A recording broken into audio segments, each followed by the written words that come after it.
Film की शुरुआत bread और लेक्सी नाम के एक शादीशुदा कपल से होती है, जो लॉस एंजेलिस के एक शांत इलाके में रहते हैं। ब्रैड फिलहाल कोई नौकरी नहीं कर रहा है। वह म्यूजिक में अपना करियर बनाने की कोशिश कर रहा है। उनके घर में जगह जगह रखे गिटार साफ बताते हैं कि ब्रैड के लिए संगीत सिर्फ एक शौक नहीं है। दूसरी तरफ लेक्सी की एक नियमित नौकरी है। वह रोज डाउनटाउन काम पर जाती है और घर के खर्चों को संभालने में मदद करती है। एक सुबह ब्रैड हमेशा की तरह लेक्सी के लिए कॉफ़ी बनाता है और उसके लिए शॉवर भी तैयार कर देता है ताकि उसे काम के लिए देर न हो। दोनों थोड़ी देर सामान्य बातचीत करते हैं। इसके बाद लेक्सी तैयार होकर काम के लिए निकल जाती है। उसके जाने के कुछ समय बाद ब्रैड अपने रोज के काम में लगा होता है, तभी रेडियो पर अचानक एक इमरजेंसी अलर्ट आता है। लॉस एंजेलिस के अलग अलग हिस्सों में कई धमाकों की खबर सामने आती है। शुरुआत में ब्रैड को लगता है कि शायद ये कोई बड़ा आतंकवादी हमला है, लेकिन रेडियो से मिलने वाली जानकारी इससे भी ज़्यादा खतरनाक होती है। हवा में खतरनाक पदार्थ फैल चुका था और उसके साथ फैल रही राख लोगों की जान के लिए गंभीर खतरा बन सकती थी। ब्रैड को तुरंत लेक्सी की चिंता होने लगती है। वह उसे फ़ोन करता है, लेकिन लेक्सी फ़ोन नहीं उठाती। वह दोबारा कोशिश करता है, फिर उसके ऑफिस में फ़ोन करता है और उसके परिवार से भी संपर्क करने की कोशिश करता है, लेकिन किसी को भी लेक्सी के बारे में कुछ पता नहीं होता।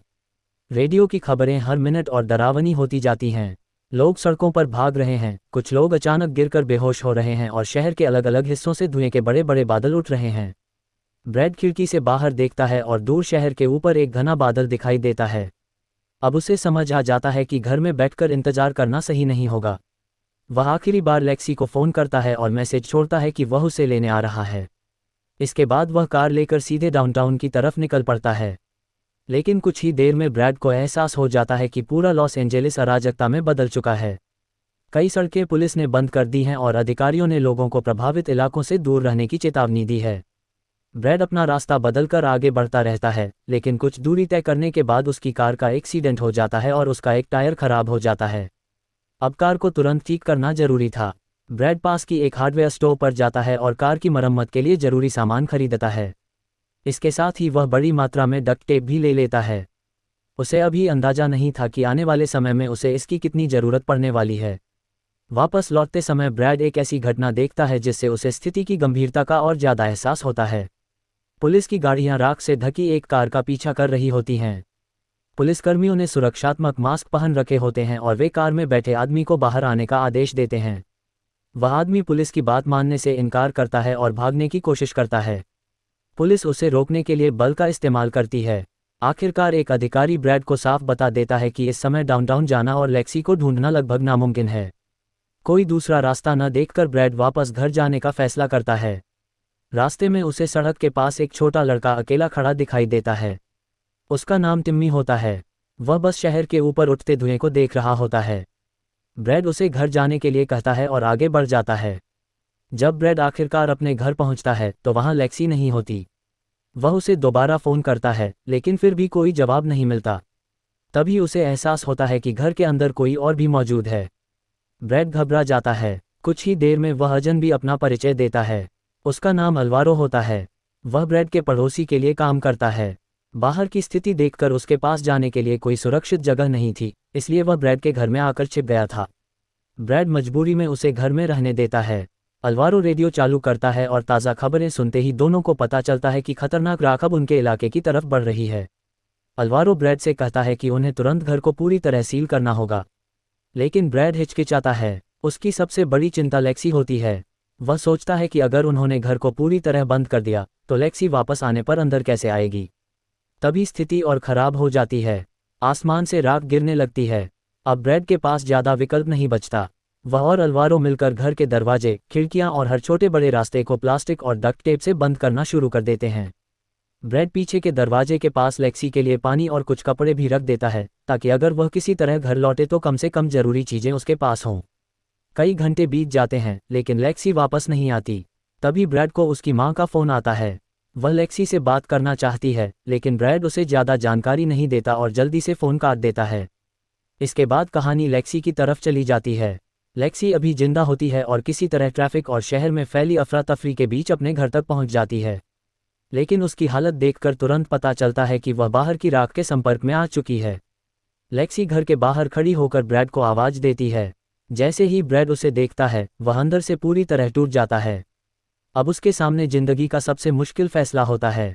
लेक्सी उससे दरवाज़ा खोलकर अंदर आने की गुहार लगाती है, लेकिन ब्रैड मना कर देता है। वह जानता है कि अगर दरवाज़ा खुला तो बाहर की जहरीली राख घर के अंदर आ सकती है और अंदर मौजूद सभी लोगों की जान खतरे में पड़ सकती है।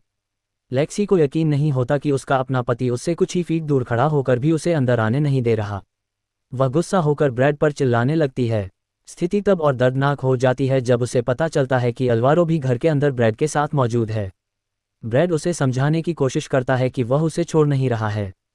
वह सिर्फ आधिकारिक निर्देशों का इंतजार कर रहा है, क्योंकि गलत फैसला घर के अंदर मौजूद सभी लोगों की जान ले सकता है। रात हो जाती है। लेक्सी ठंड में घर के बाहर बैठी रहती है और ब्रैड अंदर से उसके जितना करीब हो सकता है उतना करीब रहने की कोशिश करता है। तभी रेडियो पर एक और अपडेट आता है कि क्वारंटीन कई दिनों तक चल सकता है। ये सुनकर लेक्सी की उम्मीद टूटने लगती है। वह घर की सील तोड़कर अंदर आने की कोशिश करती है। ब्रैड उसे रोकता है और अल्वारो भी उसे शांत करने की कोशिश करता है। आखिरकार लेक्सी शांत हो जाती है, लेकिन पूरी रात हालात में कोई सुधार नहीं होता। अगली सुबह लेक्सी पास में पुलिस की गतिविधि देखती है। अधिकारी एक ऐसे आदमी को पकड़कर ले जा रहे होते हैं जिस पर खतरनाक पदार्थ के संपर्क में आने का शक होता है। अब लेक्सी को समझ आता है कि बाहर से मदद जल्द आने वाली नहीं है। घर के अंदर ब्रैड एक समाधान सोचता है। वह पूरे घर में लेक्सी को लाने के बजाय घर के एक कमरे को अलग करने का फैसला करता है। पीछे के हिस्से से लेक्सी को अंदर लाया जाता है और उसे एक अलग कमरे में रखा जाता है। उनके बीच प्लास्टिक की एक मोटी बाधा लगा दी जाती है। दोनों एक दूसरे को देख सकते हैं, लेकिन उनके बीच सीधा हवा का संपर्क नहीं होता। इसके बाद ब्रैड लेक्सी को एक और डरावनी बात बताता है।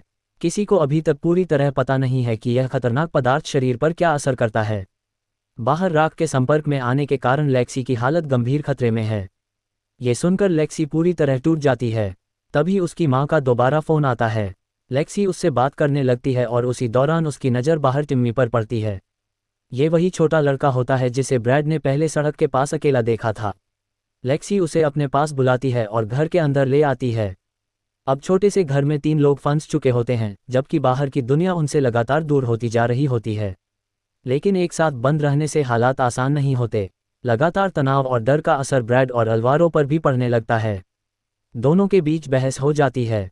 गुस्से में ब्रैड अल्वारो से कह देता है कि वह घर की ऑक्सीजन बहुत ज़्यादा इस्तेमाल कर रहा है और उसे बाहर चले जाना चाहिए। कुछ ही देर बाद ब्रैड को अपनी गलती का एहसास होता है। वह अल्वारो से माफ़ी मांगता है, लेकिन तब तक अल्वारो फैसला कर चुका होता है। उसकी पत्नी अभी भी शहर में कहीं फंसी हुई थी और वह उसे अकेला नहीं छोड़ना चाहता था। इसलिए अल्वारो आखिरकार घर से बाहर निकल जाता है। उसके बाहर जाते ही ब्रैड दोबारा उस जगह को सील कर देता है। कुछ समय बाद लेक्सी और टिम्मी को बाथरूम जाने की ज़रूरत पड़ती है। ब्रैड सावधानी से घर के अलग अलग हिस्सों को सील करता है ताकि वे बाथरूम तक जा सकें और बाकी घर में अनावश्यक खतरा न फैले। उसी रात अचानक बाहर कोई दिखाई देता है। अंदर मौजूद सभी लोगों को पहले लगता है कि कोई अजनबी घर में ज़बरदस्ती घुसने की कोशिश कर रहा है, लेकिन जल्द ही उन्हें पता चलता है कि वह रिक है, जो लेक्सी का दोस्त है। रिक बताता है कि उसे समुद्र के पास एक मेडिकल शिप के बारे में पता चला है, जहां इस आपदा से प्रभावित लोगों की मदद की जा रही है। वह लेक्सी से उसके साथ चलने के लिए कहता है। ब्रैड तुरंत इसका विरोध करता है, लेकिन उनके पास कोई साफ विकल्प नहीं होता।